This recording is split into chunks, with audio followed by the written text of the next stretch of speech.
Hello friends, welcome to stocks अपनी कलम से। जैसा कि आप लोग ने थंबनेल में देख ही लिया होगा कि आज हम यहाँ पर tax implications of investing in US stocks यानी कि यूएस स्टॉक में इन्वेस्ट करने पर क्या टैक्स इम्प्लीकेशंस होते हैं उसके बारे में डिस्कस करेंगे। जो जो प्रश्न आपके मन में उठ रहे हैं उसको एक एक करके हमने आपको समझाने की कोशिश की है। दोस्तों, वैसे आजकल समय किसी के पास भी नहीं है, पर अगर आपके पास समय है तो वीडियो को बिना स्किप करके देखने की कोशिश करें। आपको कुछ न कुछ सीखने को ज़रूर मिलेगा। वीडियो शुरू करने से पहले हमेशा की तरह मैं आपको एक डिस्क्लेमर देना चाहता हूं। मैं एक सेबी रजिस्टर्ड एडवाइज़र नहीं हूं और वीडियो में बताई गई सभी जानकारियां केवल और केवल एजुकेशनल पर्पज़ के लिए हैं। इसे किसी भी तरह से निवेश की सलाह नहीं मानी जाए। निवेश करने से पहले एक बार अपनी रिसर्च ज़रूर कर लें। चलिए वीडियो में आगे बढ़ते हैं और जानते हैं tax implications of investing in US stocks. हम यहाँ पर बात करेंगे इंडियन रेसिडेंट जो कि यूएस स्टॉक में इन्वेस्ट करते हैं। हम जानेंगे इन्वेस्टमेंट कैसे टैक्स्ड होता है और क्या कोई एग्जम्पशंस हैं, और टाइप्स ऑफ इनकम जैसे कि डिविडेंड और कैपिटल गेन्स पर यूएस और इंडिया में कैसे टैक्स लगता है। सबसे पहले डिस्कस करेंगे टैक्स इन यूएसए। इसमें हम डिविडेंड के बारे में जानेंगे। यदि कोई कंपनी मुनाफा बांटती है तो वह शेयर धारकों को लाभांश की पेशकश कर सकते हैं। एक निवेशक के रूप में यह आय के रूप में गिना जाता है और इंडिया यूएस डीटीएए के अनुसार अमेरिका में 25% टैक्स के अधीन होता है। अब आपके मन में पहला सवाल आ रहा होगा कि डीटीएए आखिर है क्या। चलिए अभी इसे समझते हैं। डीटीएए यानी डबल टैक्स अवॉइडेंस एग्रीमेंट। अब आप कुछ लोग तो नाम से ही इसे समझ गए होंगे। इसको शुद्ध हिंदी में बोलें तो दोहरा कराधान बचाव समझौता। यह दो राष्ट्रों द्वारा हस्ताक्षरित एक समझौता है जो अंतर्राष्ट्रीय दोहरे कराधान को रोककर दोनों देशों के बीच पूंजी निवेश, वस्तुओं और सेवाओं में व्यापार और अन्य आर्थिक गतिविधियों को प्रोत्साहित करता है। यहाँ डीटीएए के बारे में कुछ बेसिक जानकारी हमने आपको समझाने की कोशिश की है। यह अपने आप में 5 से 10 मिनट का एक महत्वपूर्ण टॉपिक है, इसलिए अगर आपको डीटीएए पर विस्तृत वीडियो चाहिए तो आप कमेंट सेक्शन में बता सकते हैं। हम इस पर एक विस्तृत वीडियो जरूर बनाएंगे। अब हम आ जाते हैं कैपिटल गेन्स टॉपिक में। आसान भाषा में खरीदे हुए मूल्य से अधिक मूल्य पर शेयर बेचने पर जो प्रॉफिट होता है उसमें लगने वाला जो टैक्स होता है उसे कैपिटल गेन टैक्स कहते हैं। यूएस में अनिवासी यानी नॉन रेजिडेंट के लिए कोई भी कैपिटल गेन टैक्स नहीं है। तो अभी तक आपने देखा यूएसए में जहां डिविडेंड में 25% टैक्स लगता है, वहीं कैपिटल गेन्स में कोई भी टैक्स नहीं लगता है। अब आ जाते हैं टैक्स इन इंडिया। ध्यान दीजिएगा, यह यूएस स्टॉक इन्वेस्टिंग में जो टैक्स इंडिया में लगता है उसके बारे में हम बात कर रहे हैं। बात करें डिविडेंड की तो वही डिविडेंड इंडिया में भी टैक्सेबल होता है, और जब आप आईटीआर फाइल कर रहे होते हैं तो इसे आपको अपनी इनकम में इंक्लूड करना होता है, जो कि नॉर्मल टैक्स स्लैब के हिसाब से चार्ज किया जाता है। अब आपके मन में एक और प्रश्न आ रहा होगा कि यह तो डबल टैक्सेशन हो गया। तो इसका उत्तर है जी हाँ, बिल्कुल यह डबल टैक्सेशन है। तो अब आप यहाँ पर पूछेंगे कि इसका क्या सॉल्यूशन है, तो मैं इसका सॉल्यूशन भी आपको बताऊंगा, जो कि है डीटीएए। आप एक विदेशी कर क्रेडिट का दावा कर सकते हैं और भारत में अपनी कर देनदारी के खिलाफ अमेरिका में रोके गए कर को ऑफसेट कर सकते हैं। यहाँ से अगला प्रश्न आपके मन में आ रहा होगा कि विदेशी कर क्रेडिट का दावा कैसे करें और भारत में अपनी कर देनदारी के विरुद्ध अमेरिका में रोके गए कर की भरपाई कैसे करें। तो इसका उत्तर भी हम आपको देंगे। सबसे पहले आप जानें कि यूएस डॉलर को इंडियन रुपीज़ में बदलने के लिए SBITT खरीद दर का उपयोग किया जाता है। आपको उस महीने के ठीक पहले के महीने के अंतिम दिन की दर की जांच करने की आवश्यकता होगी जिसमें कंपनी द्वारा लाभांश घोषित, वितरित या फिर भुगतान किया गया हो। पूंजीगत लाभ यानी कैपिटल गेन्स पर भी यही अवधारणा लागू होती है। अब हम ऐसे ही कन्फ्यूजन में आपको नहीं छोड़ेंगे। एक उदाहरण से आपको थोड़ा और समझाने की कोशिश करते हैं। मान लेते हैं कि आपको XYZ स्टॉक में 5 मई 2023 को $10 का डिविडेंड मिला।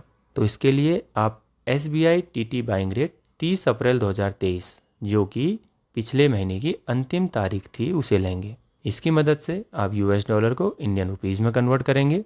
आपकी जानकारी के लिए बता दें कि SBITT का फुल फॉर्म होता है SBI टेलीग्राफिक ट्रांसफ़र। दोस्तों, इसमें कुछ प्रैक्टिकल चैलेंजेस भी हैं जो कि आपको ज़रूर फेस करने पड़ेंगे, जैसे कि जो विनिमय दरें होती हैं यानी कि एक्सचेंज रेट होता है, उसका अंतर आपको बहुत सारी जटिलताएं पैदा करेगा। यूएस में जो रिपोर्टिंग अवधि है कैलेंडर वर्ष पर आधारित होती है और भारत में यह वित्तीय वर्ष यानी कि अप्रैल से मार्च का पालन किया जाता है, जिससे क्रेडिट का दावा करते समय जो लेखांकन आप करेंगे और रिपोर्टिंग जो कठिनाइयां हैं उनका आपको सामना करना पड़ सकता है। दोस्तों, हमें हमेशा नई चीज़ें सीखते रहनी चाहिए और हम अपनी वीडियो से आपको कुछ नया सिखाने की कोशिश करते रहते हैं। अगर आपको यहाँ तक हमारा वीडियो पसंद आया हो तो आपसे एक रिक्वेस्ट है कि आप वीडियो को लाइक कर दें और चैनल को सब्सक्राइब कर दें। अब आते हैं टैक्स इन इंडिया के दूसरे टॉपिक कैपिटल गेन्स पर। कैपिटल गेन्स अनिवासी के लिए जहां यूएसए में टैक्सेबल नहीं था, लेकिन इंडिया में वह टैक्सेबल है।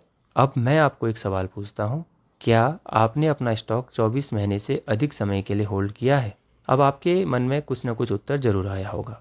अगर उसका उत्तर हाँ आया है तो यहाँ पर आपका long term capital gain tax लगेगा, और अगर वह उत्तर ना है तो आपको short term capital gains tax लगेगा। आइए और आसानी से समझते हैं।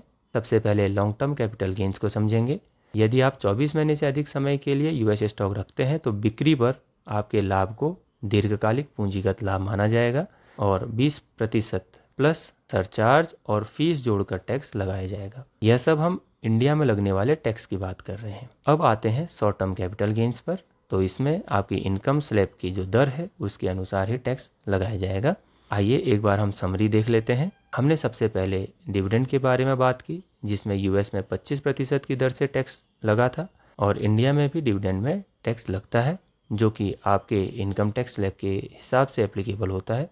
डबल टैक्स को आप DTAA यानी डबल टैक्स अवॉइडेंस एग्रीमेंट के तहत एडजस्ट कर सकते हैं। फिर हमने बात की LTCG और STCG के बारे में, जहां यूएस में दोनों में ही कोई टैक्सेबिलिटी नहीं है, पर इंडिया में LTCG में 20% इंडेक्सेशन बेनिफिट के साथ इसमें सरचार्ज और फीस अलग से ऐड होगी, और STCG में आपकी इनकम स्लैब के हिसाब से टैक्स एप्लीकेबल होगा। अब हम अभी तक किए गए सभी डिस्कशन को एक उदाहरण की मदद से समझने की कोशिश करते हैं। मान लेते हैं कि प्रियंका ने 28 जून 2022 को यूएसए में जो स्टॉक परचेज किए वो $100 के थे और उसके बाद 31 दिसंबर 2022 को वही स्टॉक $150 की कीमत पर बेच दिए।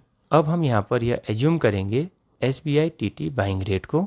30 मई 2022 को $75 इंडियन रुपीज़ के बराबर था और 30 नवंबर 2022 को $1 80 इंडियन रुपीज़ के बराबर था। यह सब हम एज्यूम कर रहे हैं। अब हमने यहाँ पर 30 मई और 30 नवंबर को क्यों सेलेक्ट किया उसे समझते हैं। आप हमारा प्रश्न देखिए, उसमें हमने परचेज डेट जो है 28 जून ली थी। जैसा कि हमने आपको पीछे समझाया था कि जब आप कैलकुलेशन करेंगे तो आपको SBI TT बाइंग रेट पिछले महीने की अंतिम तारीख लेनी है, इसलिए 28 जून का पिछला महीना मई और अंतिम तारीख 30, तो हमने 30 मई की तारीख यहाँ पर ली है। इसी तरह 31 दिसंबर का पिछला महीना नवंबर और उसकी अंतिम तारीख 30 नवंबर है, तो हमने वह सेलेक्ट की है। जैसा कि आप लोग देख पा रहे होंगे कि प्रियंका ने अपने स्टॉक 6 महीने में ही सेल कर दिए, जो कि अब शॉर्ट टर्म कैपिटल गेन्स के अंदर आएगा। अब हम टेबल की मदद से इसे समझने की कोशिश करेंगे। प्रियंका ने अपने शेयर $150 में बेचे थे, जबकि $1 की जो कॉस्ट थी वो 80 इंडियन रुपीज़ के बराबर थी। तो प्रियंका ने शेयर बेचने से कुल 12,000 रुपये कमाए और प्रियंका ने शेयर $100 में खरीदे थे। उस समय $1 की कॉस्ट 75 इंडियन रुपीज़ के बराबर थी। तो इस हिसाब से प्रियंका ने कुल 7500 रुपये खर्च किए थे। तो अब यहाँ पर प्रियंका को 4500 रुपये का कैपिटल गेन हो रहा है। इस छोटे से उदाहरण से हमने आपको capital gain SBI TT buying rates के आधार पर कैलकुलेट करना सिखाया। अभी भी अगर आपके मन में कुछ डाउट हो तो आप कमेंट सेक्शन में ज़रूर बताएं। एक और इम्पोर्टेंट टॉपिक चलते चलते हम डिस्कस करते हैं, जो कि है TCS on foreign remittance transaction under LRS। इसका एक डिटेल वीडियो हमने अपने चैनल पर बनाया है, जिसका लिंक आपको डिस्क्रिप्शन में मिल जाएगा। अगर आप ज़्यादा जानकारी चाहते हैं तो इस वीडियो को ज़रूर देखें। बेसिकली हम आपको यह बताना चाहते हैं कि केंद्रीय बजट 2023 में 1 जुलाई 2023 से लागू 20% LRS के तहत, जिसमें कि शिक्षा और चिकित्सा उद्देश्य शामिल नहीं है, विदेशी जावक प्रेषण के लिए स्रोत पर कर संग्रह यानी TCS tax collected at source का प्रस्ताव दिया गया है। इस प्रस्ताव से पहले 7 लाख रुपए से अधिक के विदेशी जावक प्रेषण पर 5% TCS ही लागू था। LRS का full form liberalised remittance scheme होता है। फुल वीडियो का लिंक डिस्क्रिप्शन में मौजूद है, आप वहां पर जाकर इसे देख सकते हैं। हम हमेशा की तरह अपने कंक्लूजन की तरफ बढ़ते हैं, जिससे उन लोगों को भी फायदा हो जो वीडियो को स्किप करके अंत में देखते हैं। हमने इस वीडियो में देखा कि भारत यूएस डीटीए के अनुसार यूएस शेयरों से लाभांश यूएस में 25% कर के अधीन होगा। अनिवासियों के लिए अमेरिका में कोई भी पूंजीगत लाभ कर नहीं है। हालांकि लाभांश अभी भी भारत में कर योग्य होगा, जो दोहरे कराधान की तरह लग सकता है। भारत यूएस डीटीए के लिए आपको धन्यवाद देना होगा, जिससे आप एक विदेशी कर क्रेडिट का दावा कर सकते हैं और भारत में अपनी कर देनदारी के खिलाफ अमेरिका में रोके गए कर को ऑफसेट कर सकते हैं। तो दोस्तों, इस वीडियो में हमने आपको कुछ tax implications of investing in US stock समझाने की कोशिश की है। अगर अभी भी आपको कोई डाउट हो तो आप कमेंट सेक्शन में ज़रूर बताएं। आप सभी से रिक्वेस्ट है कि आप वीडियो को लाइक और चैनल को सब्सक्राइब जरूर कर दें। अगर आपके पास समय की कमी ना हो तो आप वीडियो को शेयर भी कर सकते हैं। अब हम मिलते हैं एक नए टॉपिक के साथ एक नए वीडियो में। तब तक के लिए आप सभी लोग स्वस्थ रहें, मस्त रहें। जय हिंद, जय भारत।